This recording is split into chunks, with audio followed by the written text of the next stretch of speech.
필요할 때 이제 오늘 비가 오기 때문에 많은 분들이 오고 계신데 환영 기도를 생략하고 바로 말씀을 들어가겠습니다. 제가 끝나고 나면 또 김인 형제가 준비됐기 때문에 제일 먼저 온 형제가 돼서 기도하고, 그리고 오늘 주말이잖아요. 내일이 휴일이니까 오늘 주말이잖아요. 그래서 오늘 또 빨리들 집에 가시라고 바로 그냥 마지막 찬송가 부르고 마치도록 하겠습니다.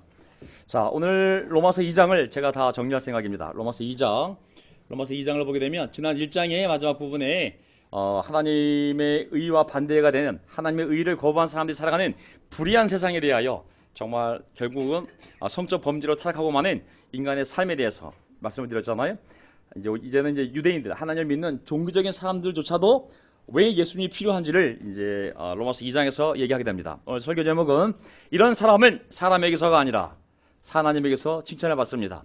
중요한 것은 사람이 아니라 하나님께 칭찬을 받아야 되지 않습니까?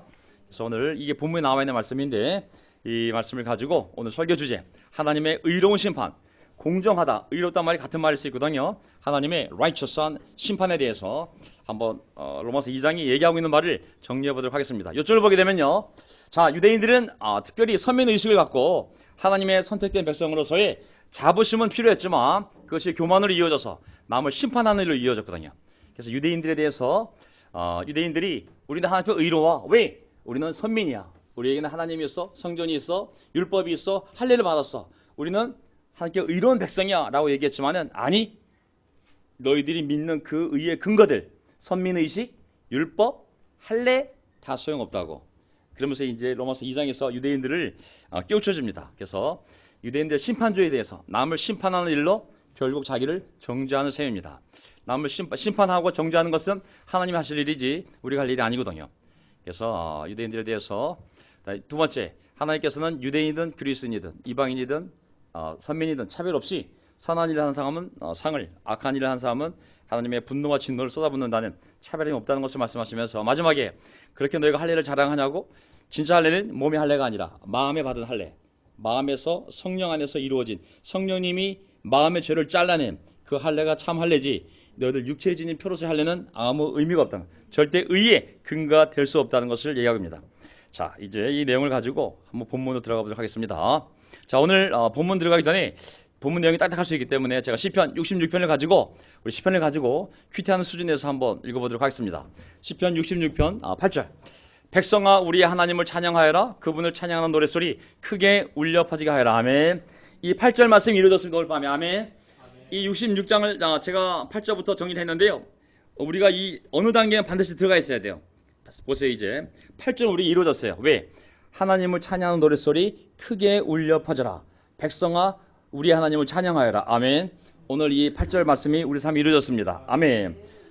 9절, 우리의 생명을 붙들어 주셔서. 우리의 생명을 붙들리는 건 뭐겠어요? 구원 아니겠습니까?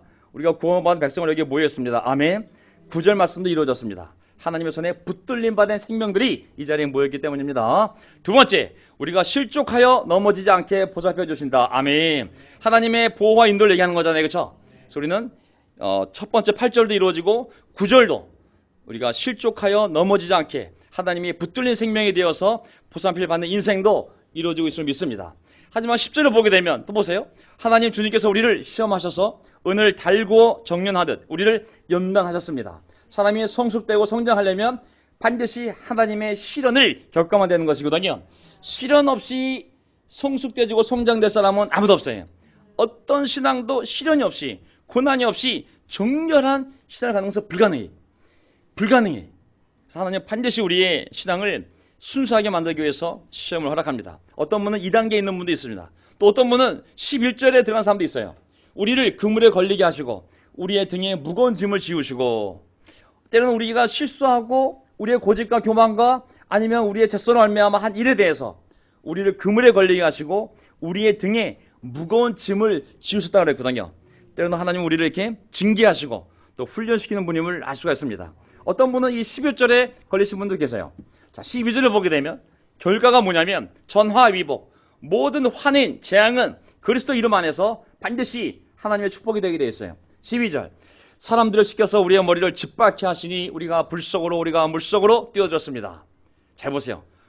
때로는 징계받을 때, 때로는 물속으로 불속으로 뛰어 들어가는 것 같은, 우리가 머리가 뽀개질 것 같은, 짓밟게 되는 그런 어려운 시간이 있을 수 있거든요. 유대 민족이 그런 징계를 받았어요. 하지만 궁극적으로 보면 주님께서 우리를 마침내 건지셔서 모든 것이 풍족한 것으로 이끌어 주셨습니다. 아멘. 지난 주일에 말씀하셨잖아요. 똑같은 심판을 받아도 믿지 않는 백성이 받는 심판은 멸망이, 구원이 없어요. 하지만 믿는 백성이 받는 징계와 심판은 구원이 있어요. 반드시 악인의 것을 다 무너뜨려서 의인의 자녀들에게, 회복되어진 의인들에게 다 하나님이 준다고 그랬어요. 그래서 반드시 거기에 구원이 있습니다. 우리를 마침내 건지셔서 모든 것이 풍족한 곳으로 우리를 이끌어 주셨습니다. 아멘. 이게 우리 삶의 라이프 사이클입니다. 반드시 회개하고 인내하면 하나님이 반드시 우리를 건져내시고 모든 것이 풍족한 것으로 우리의 삶을 인도해 주십니다. 그때 우리는 뭘 합니까? 13절, 내가 번제를 드리러 주님의 집으로 왔습니다. 아멘. 그때 감사가 있습니다. 아멘. 반드시 하나님의 구원 뒤에는 우리의 감사가 있습니다. 그리고 더 나간 맨 마지막 단계가 뭐냐면, 신앙의 맨 마지막 단계는 찬양으로 시작해서 우리가 구원을 받고 보호와 인도를 받고 하나님의 훈련과 징계와 심판을 받을 때도 있고, 하지만 정말 이렇게 어려운 상황 속에서 우리를 구원해 주셔서 우리가 하나님께 다시 감사를 드리고, 하지만 13절 마지막에 14절, 이제 내가 주님께 서원제를 드립니다. 이 서원은 내가 고난받고 있을 때에 이 입술을 열어서 이 입으로 주님께 아뢰는 것입니다. 아멘. 헌신의 단계까지 나가야 되는 거거든요. 여기까지 나가야 돼요. 왜냐하면 우리가 각자의 어려움 속에서 여기에 왔을 때, 우리 죄의 문제가 되었던, 가족의 문제가 되었던, 직장 문제가 되었던 그 고난 속에서 우리가 구원을 받는다면, 제가 이렇게 당신을 사랑하고 따르겠습니다라고 했던 서원이 있었어요. 서원. 그 서원을 잊으면 안 돼.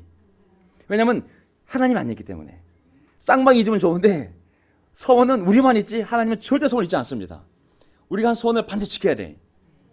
우리가 세례 받을 때 갈급한 심정으로 드렸던 그 서원에 대해서, 하나님께 드린 약속에 대해서, 헌신의 약속에 대해서 이 입술이 열어서 이 입으로 주님께 고백했던 헌신의 약속이 있어요.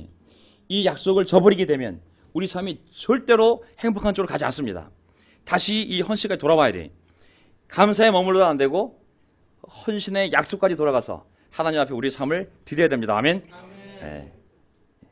그게 바로 우리가 여기에 있는 이유고 또 계속 이 길로 가야 됩니다. 자, 로마서 2장을 보게 되면 유대인들의 이제 선민 의식에서 나오는 잘못된 사고방식들이 있었어요. 우리도 조심해야 돼. 우리 교회도 조심해야 됩니다. 자, 유대인들의 선민 의식에서 나오는 잘못된 사고방식. 유대인들이 온리 처치. 우리 민족만 온리 앞에 붙였어요. 우리만 구원받았어. 왜? 너 이방 족속들은 하나님이 구원 대상이 아니야. 우리만 온리, 우리만 구원받았어. 여기서 뭐가 나올 수 있겠어요? 우월주의. 두 번째, 심판주의. 너희는 우리 할례 있지, 세례 있지, 우리 할례 있지, 그다음에 율법 있지, 성전 있지, 제사 있지. 우리만 구원받은 거야. 너희는 땔감이야. 심판주의. 그다음에 그들이 더 나아가서 마음을 잃어버리게 되면 형식주의에 빠지게 돼. 형식주의. 종교 의식만 지켜. 제사를 드리지만 마음은 떠나간 거예요. 그다음에 더 나아가서 바리새파처럼 소수 엘리트주의. 그 안에서도 또 온리가 또 나와요. 온리 안에 또 온리가 또 생기는 거예요. 그래서 바리새파들이 우리만, 유대인 중에서도 우리만 또 구원을 받은 거예요. 그래서 소수 엘리트주의. 왜 이런 일을 벌어지냐면 유대인들이 결국은 고집, 강팍함이, 하드니스, 마음이 딱딱해지고 하나님이 기적을 보여주고 예언자 보내도 회개를 안 해. 고집과 교만으로 인해서 결국 이 우월주의, 심판주의, 형식주의, 이 엘리트주의를 예수님이 다 비난하고 무너뜨리고 마지막에는 그들이 끝까지 강팍한 마음으로 회개하지 않았을 때 그 도시를 지구상에서 없애버려. 그래서 유대 족속이 지구상에서 사라져버려. 도시를 없애버려. 자, 이제 첫 번째 포인트, 남을 심판하는 일로 결국 자기를 정죄하는 셈입니다 라는 요점을 가지고 유대인들이 받은 도전에 대해서 한번 보도록 하겠습니다. 자, 로마서 2장 1절. 그러므로 남을 심판하는 사람이여. 유대인들 얘기하는 로마 교회가 문제가 뭐냐면 얘기했죠. 우리가 결혼 공부했을 때 심판주의, 믿음이 강한 사람은 약한 사람은 강한 사람을. 유대인은 헬라인 그리스도인은 유대인 그리스도인들을. 그래서 심판 정죄하는 거예요. 그대가 누구이든지 죄가 없다고 변명할 수 없습니다. 그대는 남을 심판하는 일로 결국 자기를 정죄하는 셈입니다. 남을 심판하는 그대도 똑같은 일을 하고 있기 때문입니다. 자, 남이 어떻다고 심판을 마음속으로 해버렸을 때 그 일 자체가 결국은 자기 자신을 정죄하는 일이라고 그랬거든요. 그게 죄가 된다고 그랬어요. 구약 유대인들의 선민주의와 신약 바리새파의 엘리트주의를 닮을 가능성이 우리 운동도 있습니다. 조심해야 돼. 우리도 온리로 시작했기 때문에 이런 특성이 많이 있어요. 남을 심판하는 일은 곧 자기를 정죄하는 일이요. 그게 죄가 된다고 그랬어요. 그래서 이 심판과 정죄는 주어가 항상 하나님입니다. 하나님만이 심판할 수 있고 그리고 정죄할 수 있어요. 심판이라는 단어보다 더 강한 접도가 붙으면 그게 정죄가 돼. 이거는 하나님이 하실 일이거든요. 근데 교회 안에서 서로 정죄하면서 싸우고 있었기 때문에 특히 유대인 그리스도인들한테 도전을 주는 거예요. 네가 남을 심판해? 너도 그거 죄라고. 그 자체가 너를 정죄하는 거라고. 왜? 네가 남이 저런 나쁜 짓을 한다고 얘기하면서 너도 그런 똑같은 일을 하고 있으면. 그래서 2절 하나님의 심판이 이런 일을 하는 사람들에게 공정하게 내린다는 것을 우리는 압니다. 이런 일을 하는 사람들을 심판하면서 스스로 그런 일을 하는 사람이요, 그들은 하나님의 심판을 피할 수 있을 줄로 생각합니까? 지금 무슨 얘기하고 있어요? 계속 하나님의 심판을 얘기하고 있는 거예요. 왜냐하면 로마서 1장에 보게 되면 17절부터 사람들이 계속 죄를 짓는 모습, 하나님을 알려고 하지도 않고 알아도 영광스럽게 하지 않고 그리고 감사하지 않고 그리고 어리석게도 우상을 섬기면서 하나님이 내버려 두니까 성적 범죄 다 빠지게 되잖아요. 미투 나오잖아요. 지금 그렇죠? 자, 근데 그러한 이방인들 세계만 죄가 있는 것이 아니라 하나님의 구원이 필요한 것이 아니라 유대인 너희들도 그들을 함부로 심판하고 정죄하지만 너희들도 사실은 똑같은 사람들이라고. 하나님의 심판이 이방인들에게만 내리는 것이 아니라 너희들에게도 내릴 거라고 그 얘기를 하고 싶은 거거든요. 모든 인류가 하나님의 심판 아래 있다는 것을 얘기하는 거예요. 자, 너희도 하나님의 심판을 피할 수 있을 줄로 생각하냐고. 아니면 하나님께서 인자하심을 베푸셔서 사람을 회개하게 하신다는 것을 알지 못하고 오히려 하나님의 풍성하신 인자하심과 너그러우신가 오래 참으심을 업신여기는 것입니까? 하나님께서 인자하심을 베푸셔서 사람을 이거는 제가 쓴 겁니다. 자, 하나님의 세 가지 속성 중에 여기 카인니스, 그다음에 인자하심, 너그러우심, 오래 참으심을 통하여 사람이 회개에 이른다고 그랬잖아요. 그렇죠? 퍼스트 프린서플이 사람을 회개에 이르게 하는 것이 아닙니다. 하나님의 인자하심을 보세요. 사람들이 죄를 못 느끼다가도 예수님의 십자가를 보게 되면, 예수님 십자가에서 매달린 하나님의 아들의 고통을 보게 되면 거기 하나님의 인자하심과 하나님의 너그러우심과 하나님의 오래 참으심 다 거기 다 들어가 있잖아요. 그렇죠? 너를 구원하기 위하여 하나님이 어떻게 그 자비를 베풀었는지 그 사건이 바로 결정적으로 바로 예수님이 십자가에 매달리는 사건이잖아요. 그걸 통하여 사람이 회개에 이르는 것이지 율법을 통하여 사람이 회개에 이르는 것은 아니잖아요. 그렇죠? 5절 그대는 완고하여 회개할 마음이 없으니 완고, 고집, 강박함, 하나님의 공정한 심판이 나타날 진노의 날에 자기가 받을 진노를 스스로 쌓아올리고 있는 것입니다. 하나님께서는 각 사람에게 그가 한 대로 갚아주실 것입니다. 잘 보세요.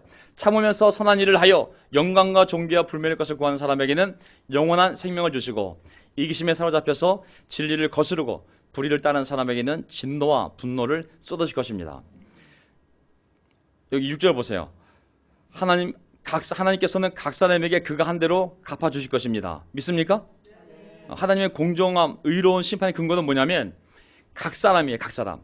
아버지의 죄를 아들에게 요구하지도 않고 아들의 죄를 부모한테도 요구하지 않고 남편의 죄를 아내에게 요구하지 않고 각 사람이 한 그대로 더하지도 덜하지도 않고 각 사람이 한 그대로 하나님이 갚아주시기 때문에 그것이 공정한 심판이 되는 거거든요.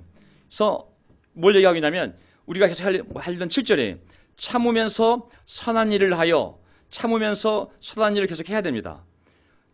영광과 존귀와 불멸의 것을 구하는 사람에게는 영원한 생명을 주시고 이기심에 사로잡혀서 진리를 거스르고 불의를 따르는 사람에게는 진노와 분노를 쏟으실 것입니다. 아멘. 그래서 어떤 상황 속에서도 우리는 참으면서 선한 일을 해야 됩니다.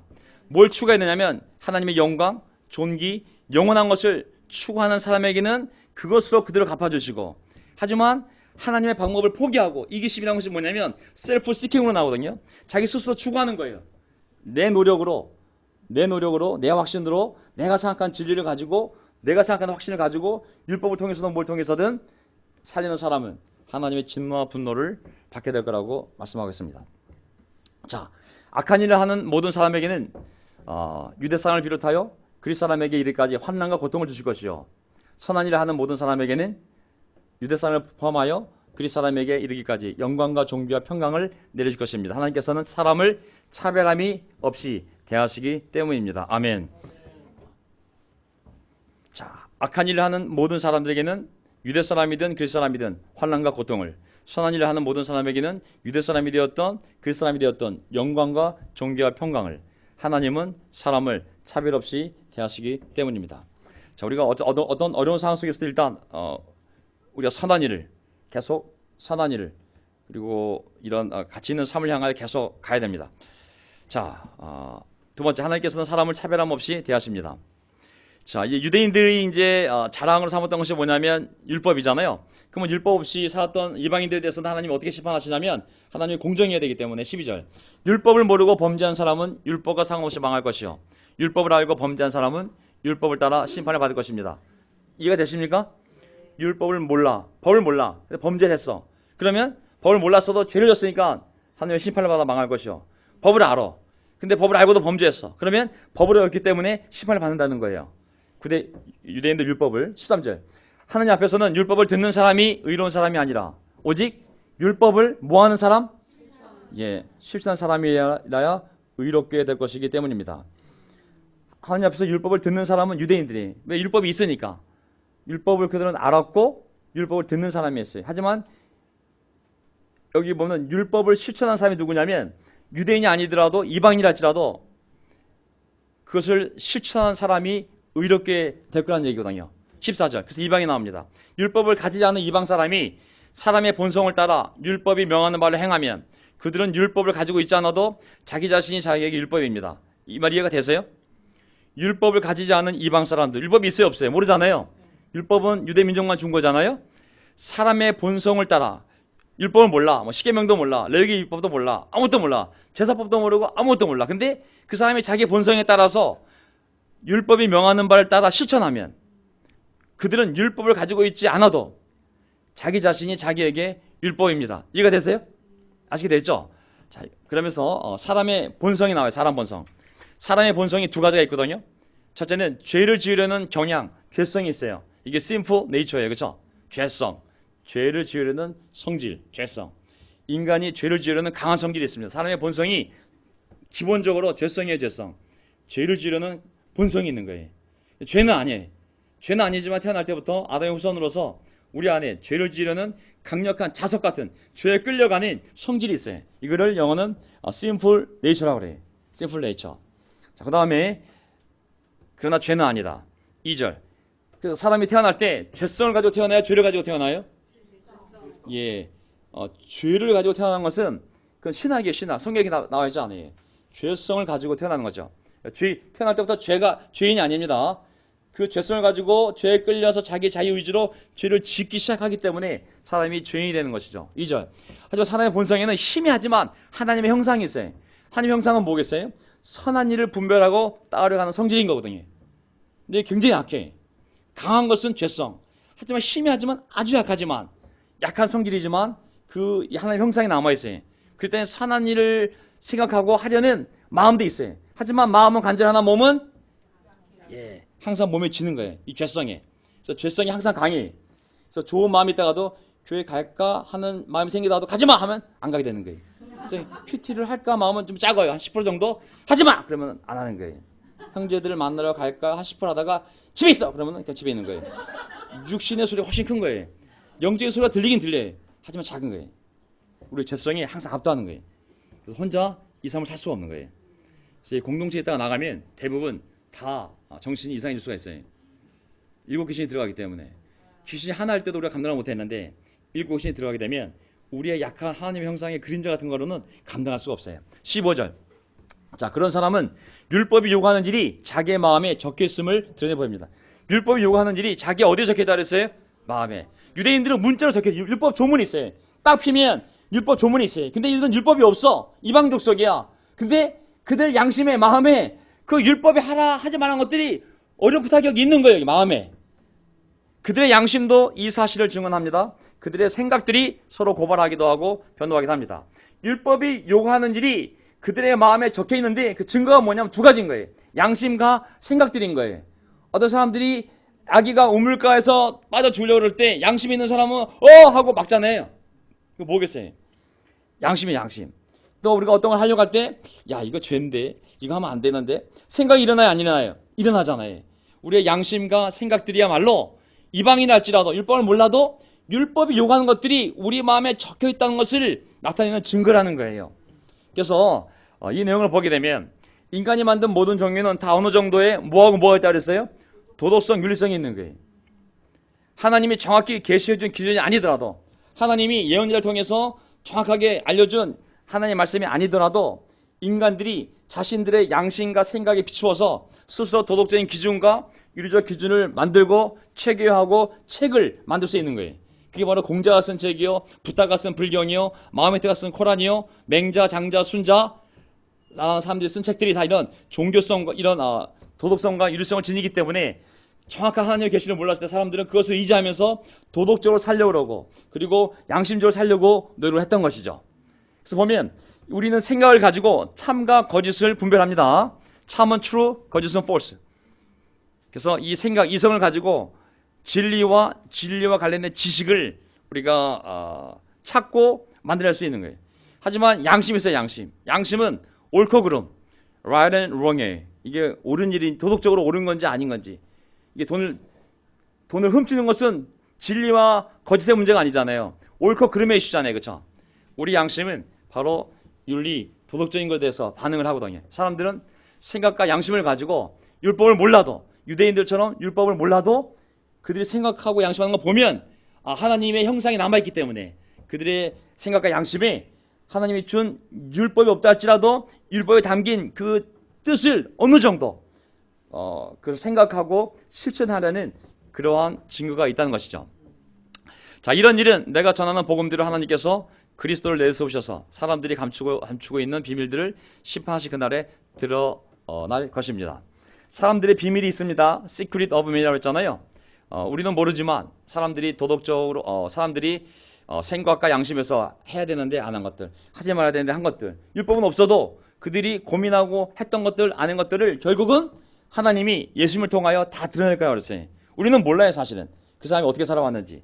하지만 마지막 심판 날에 그가 비록 율법을 몰랐다 할지라도, 하나님을 몰랐다 할지라도 다 드러낼 거라고. 너는 왜 그 당시에 양심이 네 생각이 하지 말라고 그랬는지 왜 했는지, 율법을 기준으로 삼는 것이 아니라 그들의 양심과 생각을 기준으로 해서 하나님이 다 드러내고 심판할 것을 얘기하고 있습니다. 아멘.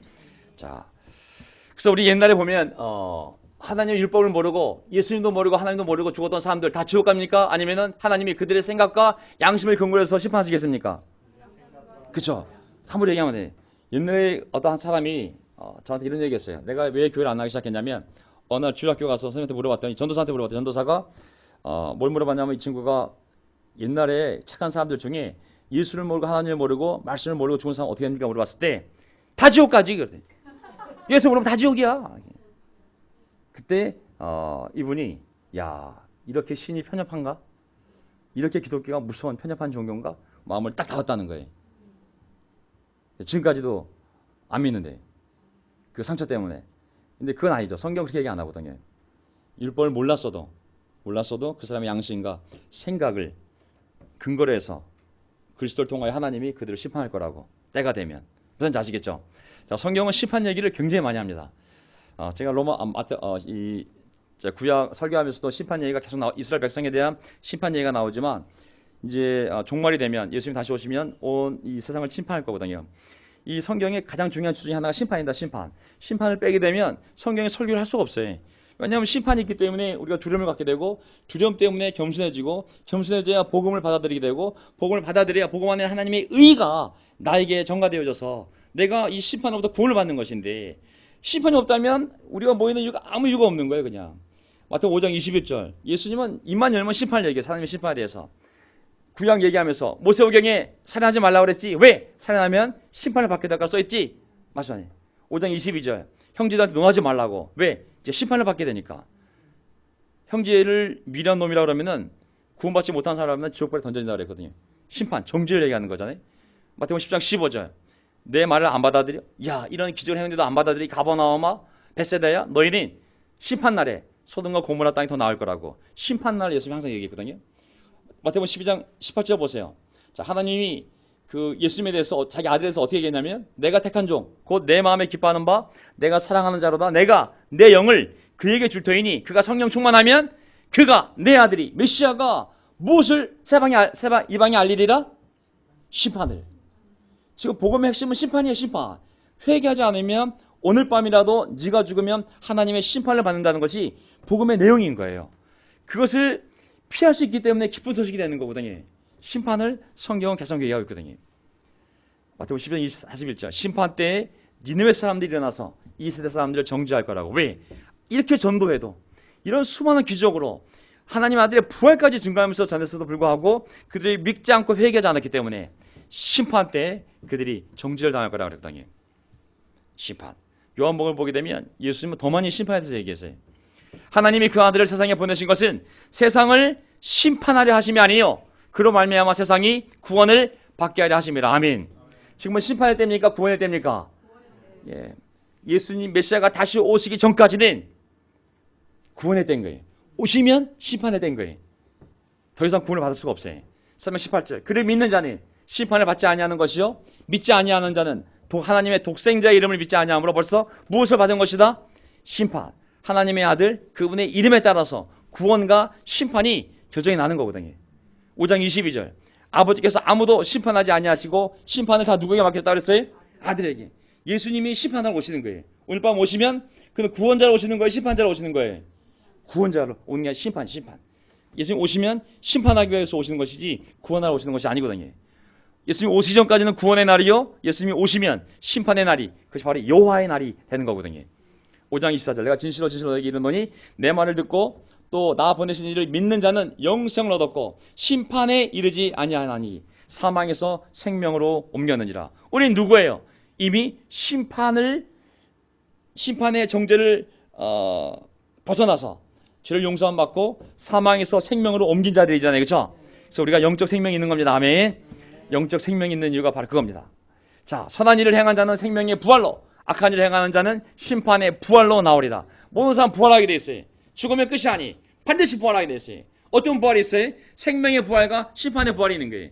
생명의 부활은 영원한 생명을 살려고 부활하는 것이고 심판의 부활은 영원한 지옥에 가기 위해서 심판을 받기 위해서 부활하는 것이거든요. 우리는 생명의 부활이 약속되는 자들입니다. 아멘. 예. 우리 이날을 기다리고 있는 거예요. 하지만 예수 믿지 않는 자들이 운명적으로 심판의 부활이 그들을 기다리는 것이죠. 요한복음 10장 32절 이제 이 세상에 대한 심판이 이르렀으니 이 세상의 임금이 쫓겨나리라. 이 세상은 반드시 심판을 받게 되어 있습니다. 자, 나를 저버리고 내 말을 받지 아니하는 자를 심판할 리가 있으니 곧 내가 한 그 말이 마지막 날에 그를 심판하리라. 보세요. 자, 나를 저버리고 예수 그리스도를 메시아를 저버리고 그 말을 받지 아니한 자를 심판할 리가 있으니 곧 내가 한 그 말이 마지막 날에 그를 심판하리라. 마지막 날은 심판 날이요 여호와의 날이잖아요. 그를 심판하는데 심판의 기준이 구약 율법이 아니라 예수님이 말하고 증거를 해석해 주었던 그 말씀이 심판의 근거가 된다 그랬어요. 아멘. First principle이 심판의 근거가 되지 않습니다. 세상에 어떤 교파 교단의 신조도 심판의 근거가 될 수가 없어요. 오직 예수님의 말씀만이 그를 심판하는 근거가 되는 것이죠. 성령님이 오시면 요한복음 12장 8절 그가 와서 성령이 오시면 죄에 대하여 의에 대하여 또 무엇에 대하여? 심판에 대하여 세상을 책망하실 거라고. 성령님이 오시게 되면 성령님 말씀을 통하여 우리 죄를 드러내고 이 죄가 어떻게 하나님 앞에 용서될 수 있는지 의에 대하여 그리고 다시 오실 예수 그분이 오셔서 하실 심판에 대하여 그 말씀을 통하여 세상에 우리로 하여금 선포하게 하시는 분임을 알 수가 있습니다. 자, 그래서 이제 유대인들에게 그들이 이제 선민의식의 근거가 되는 율법과 할례에 대해 그것이 더 이상 하나님 앞에서 의롭다고 주장할 수 있는 근거가 될 수 없다는 것을 설명하기 시작합니다. 첫 번째는 율법에 대해서, 두 번째는 할례에 대해서. 그들이 율법이 있기 때문에 우리는 율법이 있어. 율법대로 살고 있어. 우리도 구원받은 사람이야. 우리도 의로운 자들이야. 예수님이 아니 그 율법으로는 절대 하나님께 이루어질 수 없다고. 유대인들이 우리 할례 받았어. 할례 받으면 아브라함 후손이야. 아브라함 후손은 다 구원받게 돼 있어. 그때 또 얘기합니다. 할례, 육체 할례 아무 소용 없다고. 성령에서 마음의 할례를 받아야지. 네가 회개하지 않고 하나님에 대한 헌신의 마음 없이 세례받은 거 아무 소용 없다고. 그건 목욕탕가도 받을 수 있다고. 진짜 중요한 것은 성령님을 받을 수 있는 마음의 진정한 회개에 근거한 세례만이 참된 세례라고 이렇게 얘기하는 거거든요. 자, 어려운 내용이긴 하지만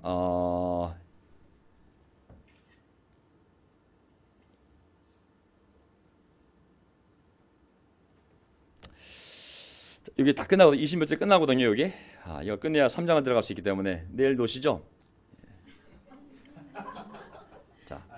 자, 그대가 유대 사람이라고 자처한다고 합시다. 끝나요. 그대는 유대 사람들 율법을 의지하며 뭘 의지해요? 자신감이 있는. 우리 율법이 있어. 모세 율법이 있어. 하나님 자랑한다. 왜? 우리 하나님 선민이야, 선민. 그리고 그 율법의 가르침을 받아서 하나님 뜻을 알고 자랑하는 거예요, 우리. 가장 선한 일을 분간할 줄 알며 눈먼 사람의 길잡이요 어둠 속에 있는 사람의 빛이라고 유대인들 스스로 생각하는 거예요. 유대 사람들은 이 하나님의 백성으로서 우리에게 율법이 있어. 율법을 배웠기 때문에 우리 하나님의 뜻을 알아. 가장 선한 일을 분간할 수 있어. 눈먼 이방인들의 길잡이요 저 어둠 속에서 지옥으로 향하는 이방인들의 빛이라고 스스로 자기를 자랑스럽게 생각해.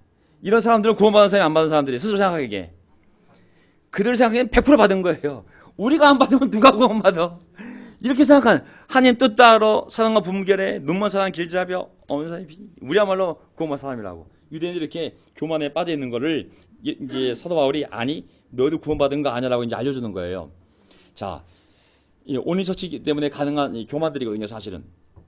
그들이 20절 보세요. 지식과 진리가 율법의 구체화된 모습으로 들어있다고 하면서 스스로 어리석은 사람의 스승이요 어린아이의 교사로 확신한다고 합시다. 유대인들이 야 율법에 말이야 진리와 진리가 다 들어있어. 우리가 그걸 배웠기 때문에 자 우리는 이제 어리석은 하나님의 말씀을 모르는 그 어리석은 사람들의 이방인들의 스승이요 그 다음에 정말 하나님의 진리를 모르는 어린이 같은 저 사람들의 우리가 교사야. 유대 민족이야말로 아까 얘기했던 것처럼 정말 스승이요 교사요 빛이요 길잡이야 라는 유대인들에게 아니 그렇다고 해서 너희가 하나님 보고 이로운 것이 아니라는 것을 이제 얘기를 하는 거거든요. 자 보세요. 21절. 그러면 다른 사람을 가르치는 내가 내 자신은 가르치지 아니하느냐? 율법을 이렇게 잘한다 그러면서 너 그렇게 잘 가르치면서 왜 네 자신은 율법을 안 가르치냐고. 왜? 도둑질하지 말라 선포한 지가 도둑질하냐? 가늠하지 말라 말하는 지가 가늠하냐? 우상 섬기지 말라 그러면서 지가 신전 물건 훔치냐? 율법 잘하는 지가 율법을 범함으로써 하나님을 욕되게 하느냐? 성경에 기록된 바와 같이 하나님의 이름이 너희 때문에 이방인 중에서 모독을 받는도다. 무슨 말이냐면 야 너희가 그렇게 자랑을 하지만 율법도 하는 너희가 뭐가 있냐고.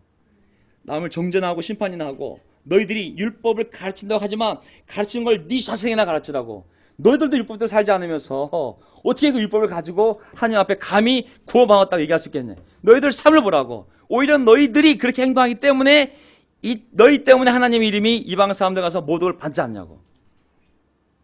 절대로 율법이 있다고 하나님 앞에 구원받았다고 의롭다고 자랑하지 말라고. 오히려 너희가 하나님 앞에 부끄러움이라고 얘기하고 있는 거거든요. 자, 우리한테는 도전 아닙니다. 하지만 조심은 해야 됩니다. 아멘. 저는 개인적으로 보면 제 주위에 이제 우리 교회 왔던 사람들 중에 또 제 가족 중에 한 사람도 마찬가지고 파라처치는 뭐냐면 PARA 처치. 교회 옆에 있는 처치들이 있어요. 그러니까 뭐냐면 단체들 CCC, 내비게이터, 조이선교회 1대1 제자 양육 훈련하는 수직적 관계에 있는 캠퍼스들 중심의 운동들이 있어요. 이거는 교회는 아니야. 하지만 교회에 다니지만 걔네들이 대학교 들어와서 신앙이 흔들리거나 말씀을 모를 때 신입생 때부터 강력한 1대1 제자 훈련 방식으로 수직적으로 가르치는 사람과 배우는 사람이 있어서 성경 말씀을 계속 가르치고 외우게 하고 그들을 양육한다는 그런 취지에 훈련시키면서 사람들을 모은 공동체들이 있어요. 그게 대학교 안에 지금은 다 이제 인정을 받아서 CCC, 내비게이터, 그 다음에 UBF 이런 단체, 조이선교회, 그 다음에 캠퍼스 베리 아카데미, CBA 이런 이제 단체들이 많이 있어요. 특징은 뭐냐면 일반 교회들이 하지 못하는 거예요. 근데 그런 단체들은 학생들만을 모아서 아이들이 어릴 때 집중적으로 수직적으로 1대1로 말씀을 위에서 아래로 가르치기 때문에 아이들이 성경을 다른 교회 설교 때 들을 수 없는 내용들을 들으면서 또 목사님들 설교들이 주로 이제 교훈적으로 예화 위주로 가다 보니까 한계가 있잖아요. 근데 그런데 가게 되면 배경 주석을 사용해서 배경에서 편집한 자료들을 쓰기 때문에 말씀을 새롭게 다 해석을 해줄 수가 있어요. 그러면 와, 이 말씀 이런 뜻이었어? 우리 목사님은 뭐야? 와, 우리 교회는 뭐야? 그들이 교회랑 분리가 돼. 어떤 일이 벌어지게 되냐면 그들이 우월감이 생겨. 우월감. 일반 교회 목사들, 일반 교회 수준이 너무 낮아. 우리처럼 말씀을 1대1로 이렇게 배운 자들이 훨씬 말씀을 정확히 많이 알고 있어. 그런 우월감이 생기는 게. 그래서 이 파라처치 출신들이 일반 교회에 적응을 못해. 왜냐면 너무 이 우월감이 커졌기 때문에 사람들 관계를 다 1대1로 만들어. 수직적인 관계. 제자를 자기 제자를. 그렇기 때문에 이 일반 교회는 돌아갈 수가 없어요. 나중에 그들이 파라처치로 성교단체를 시작했지만 결국 그들이 교회가 돼. 어쩔 수가 없어요. 그들 관계 때문에 돌아갈 수도 없고 교회 예배를 안 드릴 수도 없다 보니 그들끼리 이제 예배를 드리면서 교회 공동체를 만들게 되거든요. 그렇게 되면 공동체가 건강하지가 않아요. 교회라는 것은 할아버지부터 갓난아기까지 출생, 질병, 모든 인생의 고민을 다 가지고 가는 공동체가 교회인데, 학생들끼리 어린아이들끼리 모여서 수직관계를 만들고 이 하이라키를 만들게 되면 건강하지가 않아요. 다 어린애들이거든요. 사실 대학생들 뭐 하나님 말씀 알아봤자 얼마나 알겠어요. 그 지식을 한 거지 인생을 알겠어요. 모든 건 경험인데, 교회를 인도한 사람은 자기 인생 경험뿐만 아니라 자식까지도 크리스찬을 만든 사람들을 가지고 교회 리더로 세웠는데, 그런 젊은 애들이 수직 관계를 만들고 사람을 강압하고 율법적으로 사람을 컨트롤하기 시작하면 신앙이 변질되기 쉽거든요. 그런 애들이 너무 많이 쏟아져 나온 거예요. 사회 속으로. 그런 단체에서 나온 애들은 대부분 교회생활을 적응할 수가 없어요. 그런 타이트한 문화 속에서 나온 애들은 일반 교회 관계에 들어갈 수가 없는 거예요. 신앙이 떠들게 되면서 많은 일곱 귀신이 들어가게 되거든요. 정신도 이상해지고 많은 이 문제가 생길 수 있거든요. 저는 유대인들의 이 선민주의, 아까 얘기했잖아요. 우리만 구원받았다는 유대인들이 결국은 그런 우월주의, 선민주의는 우월주의, 그 다음에 그런 어떤 판단 정죄주의, 심판주의, 그리고 엘리트주의, 이런 것들이 결국은 도전을 받잖아요. 네가 이렇게 말씀을 잘 알아. 너만 이렇게 구원받았어. 너 똑바로 살라고 도전을 주는 거거든요. 그래서 우리가 우리 정체성에 대해서 믿고 회개하고 세례 받은 사람이 구원받을 때 구원받는다는 그 믿음을 짓게 돼 매우 겸손한 운동이 돼야 됩니다. 아멘. 저는 우리 교회 왔던 내베게도 출신들, 또 CCC 그런 출신들 떨어져 나와서 일반 교회도 못 들어가고, 그런 단체 특징은 뭐냐면 대학생들 중심으로 성장하다 보니까 제왕적 디스플링 아닌 제왕적 존재가 있거든요. 제왕적 존재. 이들이 그들의 결혼도 좌지우지하고 그들의 삶도 좌지우지하고 직장도 좌지우지하고, 또 이들이 떨어져 나갈까 두렵기 때문에 컨트롤 하느라고 딴 데 가지도 못하게 하고 감시하고 감독하고 오호 평양에 뭐였죠? 오호 감시제처럼. 좋은 말이 소그룹이지 그 잠시체제거든. 명절 때도 지방에 못 내려가게 하고 잘하지 말라고 그러고 사람들을 컨트롤할 때 그들의 신앙이 깊어지는 것이 아니라 그것이 의존적이 되면서 스스로 쉴 수 있는 신앙을 못 만들게 되거든요. 그래서 우리가 조심해야 돼. 정말 겸손해져야 돼. 확신이 강할수록 더 겸손해야 돼. 더 겸손하지 않으면 똑같은 도전을 받을 수밖에 없어요. 엘리트주의에 빠져서. 그래서 뭐라고 도전 주고 있냐면 할례 마지막으로 할례. 왜냐면 유대인들이 나 할례 받았어. 나 표 있다. 할례. 그래서 사도바울이 야 그거 아무것도 아니야. 그 표 가지고 하나님 앞에 이루어지는 거 아니야. 라고 얘기를 하고 있는 거거든요. 25절. 율법을 지키면 할례를 받은 것이 유익하지만 율법을 어기면 그대가 받은 할례는 할례를 받지 않은 것으로 되어버려. 꽝이란 얘기잖아요. 그렇죠? 너 율법 다 지킬 수 있어? 못 지켰다고 도전 주고 있는 거잖아요. 그럼 너 할례 받는 거 아무 소용없어. 왜? 할례라는 것은 율법을 지키겠다는 약속인데 율법을 못 지켰으면 할례가 무슨 소용이냐고. 우리 아브라함 후손이에요. 증거가 뭐야? 우리 할례 받았잖아요. 할례 아무것도 아니라고. 26절. 그러므로 할례를 받지 않는 사람, 이방인이 그 율법의 규정을 지키면 그것은 할례를 받지 않았더라도 할례를 받은 것으로 여겨질 것이 아니겠습니까? 그리고 본래 할례를 받지 않았더라도 율법을 온전히 지키는 사람, 이방인이 율법의 조문을 가지고 있고 할례를 받았으면서도 율법을 범하는 사람인 그대를 정죄할 것입니다. 이제 아시겠죠? 너무 빨리 읽었나? 다시 한번 읽어보겠습니다. 결론 구절이기 때문에. 할례를 받지 않은 사람, 이방인들이잖아요. 근데 그들이 율법의 규정을 지키면 그 사람은 할례를 받지 않았어도 할례를 받은 것으로 여겨질 것이라고. 27절. 그러나 본래 할례를 받지 않았더라도 이방인들, 율법을 온전히 지키는 사람, 이방인들이잖아요. 할례를 받지 않았는데 율법을 지켜. 그러면 율법의 조문을 가지고 있고 할례를 받았으면서도 율법을 범하는 사람, 유대인이 그들을 거꾸로 정죄할 거라고. 뭔지 아시겠죠? 형식이 아니라는 거예요. 실제의 삶이 중요한 것이지. 겉모양으로 유대 사람이라는 것은 유대 사람이 아니요, 겉모양으로 살갗에 할례를 받았다고 해서 할례가 아닙니다. 오히려 속사람으로 유대 사람이 네가 유대 사람이며 율법의 문자를 따라서 받는 할례가 아니라 성령으로 마음에 받는 할례가 참 할례입니다. 이런 사람은 사람에게서가 아니라 누구에게서 칭찬을 받습니까? 하나님에게서 칭찬을 받습니다. 아멘. 그래서 우리 운동도 사람에게서가 아니라 하나님의 칭찬을 받는 운동이 되어야 됩니다. 아멘. 우리의 세례도 사람에게서 인정받는 세례가 아니라 하나님에게서 칭찬을 받는 참 세례가 되어야 됩니다. 아멘. 그건 물속에 들어갔냐 안 들어갔냐 중요한 것이 아니라 우리는 세례를 받아야죠. 정말 중요한 것은 뭐냐면 성령으로 마음에서 일어나는 세례가 참된 세례인 줄 믿습니다. 아멘. 형식은 다 지킬 수가 있어요. 하지만 거짓말을 할 수 없는 게 뭐냐면 성령이 충만한 사람을 연기할 수가 없는 거예요. 그 사람 안에 성령이 있다면 성령 충만한 사람이 나올 거 아니겠죠. 성령 열매들이 나올 거 아니에요. 어떤 사람이 쇼를 해도 교회 안에서 아무리 쇼를 하려고 해도 할 수 없는 게 하나 있어요. 성령이 충만한 사람을 쇼를 할 수가 없어요. 그는 머리로 형식으로 할 수 있는 것이 아닌 거예요.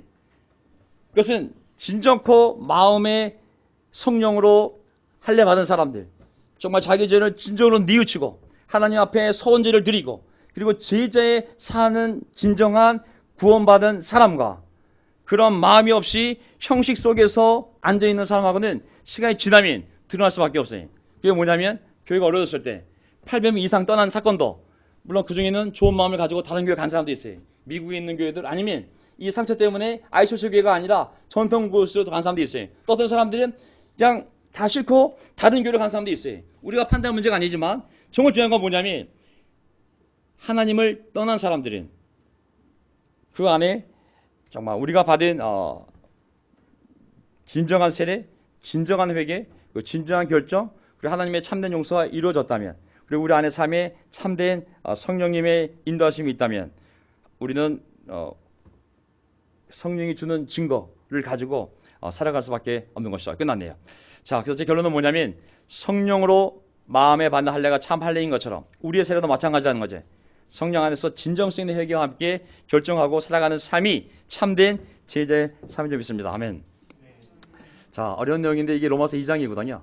그래서 저는 무엇을 얘기하고 싶었냐면 우리랑 좀 동떨어진 얘기이긴 하지만 이런 사람은 사람에게서가 아니라 하나님에서 칭찬을 받는다고. 우리가 궁극적으로 추구하는 것은 뭐예요? 하나님에게서 칭찬을 받는 거거든요. 지난 주일에 제가 설교한 건 뭐예요? 자, 스바냐 3장 맨 마지막 구절이 뭐예요? 너희들이 많은 민족 가운데서 영광과 안어와 그 다음에 안어와 칭찬을 받게 하려는 것이 하나님의 계획이라고 그랬어요. 심판하는 이유, 징계하는 이유. 궁극적으로는 모든 민족 가운데 하나님의 선택한 민족이 영광과 칭찬을 받게 하는 것이 목적이라고. 하지만 유대인들 거꾸로 너희들이 하나님의 백성이라 하면서 너희 때문에 하나님의 모독을 당한다고. 그러니까 너희들이 믿는 할례, 너희들이 믿는 온리처치, 너희들이 믿는 이 율법 자랑하지 말라고. 오히려 그걸 몰라도 그 양심으로 생각으로 오히려 고민하며 선한 일을 하는 사람이 하나님의 칭찬과 영광과 존귀를 받을 거라고. 하나님은 공정하다고. 그런 형식에 하나님 매이지 않는다고. 하나님은 마음의 중심을 본다고. 마음에 참 할례를 받은 사람, 그리고 속사람이 유대인 사람이 유대인인 것처럼 속사람이 참 사람이 진짜 참 제자라는 것을 얘기하는 거 아니겠습니까? 그래서 우리가 그런 마음을 가지고 겸손하게 하지만 열정을 가지고 계속 앞으로 나아갔으면 좋겠습니다.